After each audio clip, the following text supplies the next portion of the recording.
Hai, Assalamualaikum, selamat pagi. Hari ini Isnin 22 Januari 2022.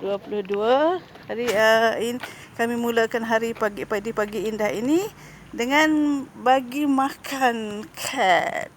So, okay.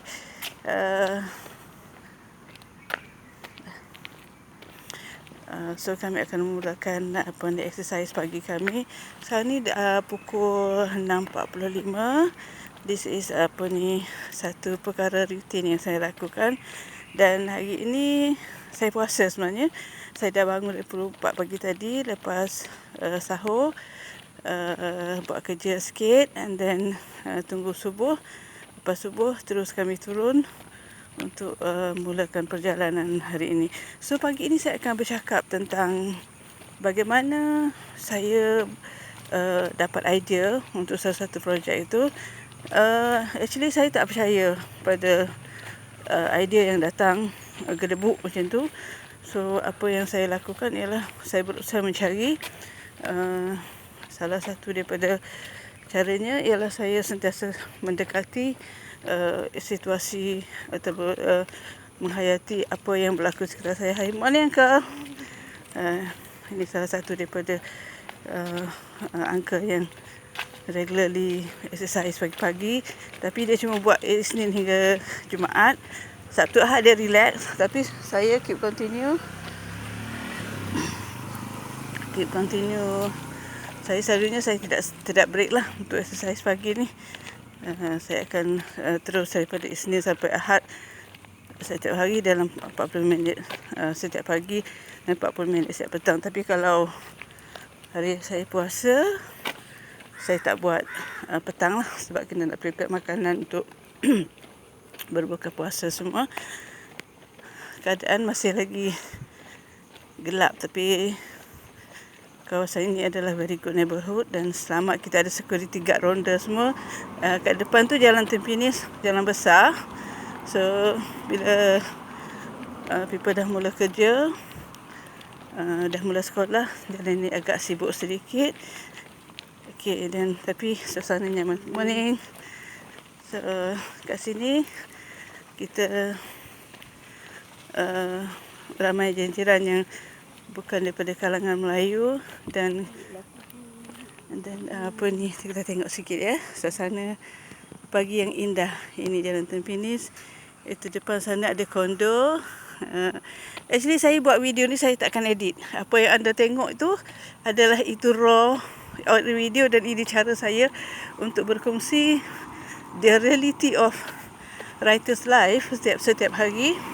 Dan setiap hari setiap kali video saya on up to YouTube, saya akan bercakap satu topik mengenai writing related lah. So hari ni kita bercakap macam mana saya nak bercakap hari ni, macam mana saya get the ideas and then become very sensitive person dalam setiap isu yang ada. So salah satu cara saya melatih diri saya untuk melihat satu-satu benda itu dengan POV yang berbeza. Maksudnya apabila orang lain melihat isu itu kecil, saya melihat isu itu sentiasa saya fikirkan dengan lebih mendalam. Sebagai contoh, kalau motosikal ni datang and then bersama dengan dia ialah pasangan suami isteri. Kata saya tengok.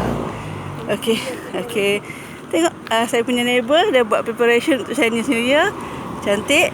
And then ini kawasan ni banyak ramai di kalangan pensioner, orang tua yang dulunya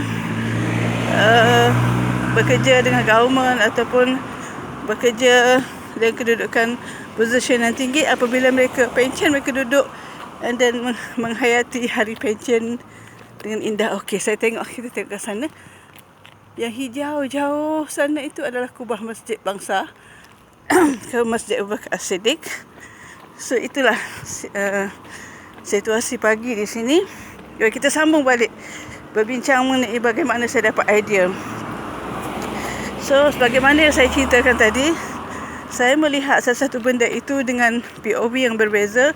Kalau orang lain tengok satu pack makanan yang dibuang itu, satu pack makanan yang dibazirkan itu satu benda yang simple. Tapi bagi saya akan melihat bahawasanya mungkin makanan itu satu keperluan untuk orang lain, dan apabila kita buang, masa kita telah menyebabkan satu keluarga lapar ke macam mana kan.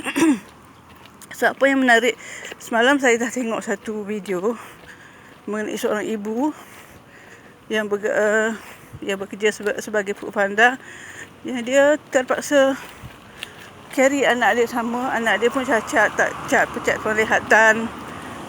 Okey, kita tengok cantik sana ya. Kat sana yang hijau tu, itu kubah masjid. Morning. So, kubah masjid kat depan sana tu. And then laluan dia sangat cantik. Ini bila dah jalan-jalan macam ni tu, jiran-jiran semua berselisih, dan mereka sebahagian besarnya adalah bila hari semakin siang, semakin ramai mereka yang keluar untuk bereksersis. Dan di kalangan mereka ini kadang-kadang bila dia akan dapat memberi satu cetusan idea pada saya. Macam cerita Shakira sendiri pun yang tengah on di TV3 sekarang pun, cetusan sebahagian besar daripada cerita itu adalah original idea yang saya dapat dan saya kumpul selama 5 tahun untuk saya wujudkan menjadi sebuah cerita yang solid yang mempunyai konflik yang bukan satu rekaan, tetapi sebahagian besar adalah satu perjalanan hidup kita hari-hari, yang kita sebenarnya pada satu peringkat kita try to deny bahawa ada manusia macam ni, tetapi sebenarnya dalam realiti kehidupan wujudnya orang-orang yang tidak bertanggungjawab, orang yang suka mengambil kesempatan, orang-orang yang melihat bahawasanya kesengsaraan dan kesusahan orang lain itu sebagai satu benda yang biasa-biasa.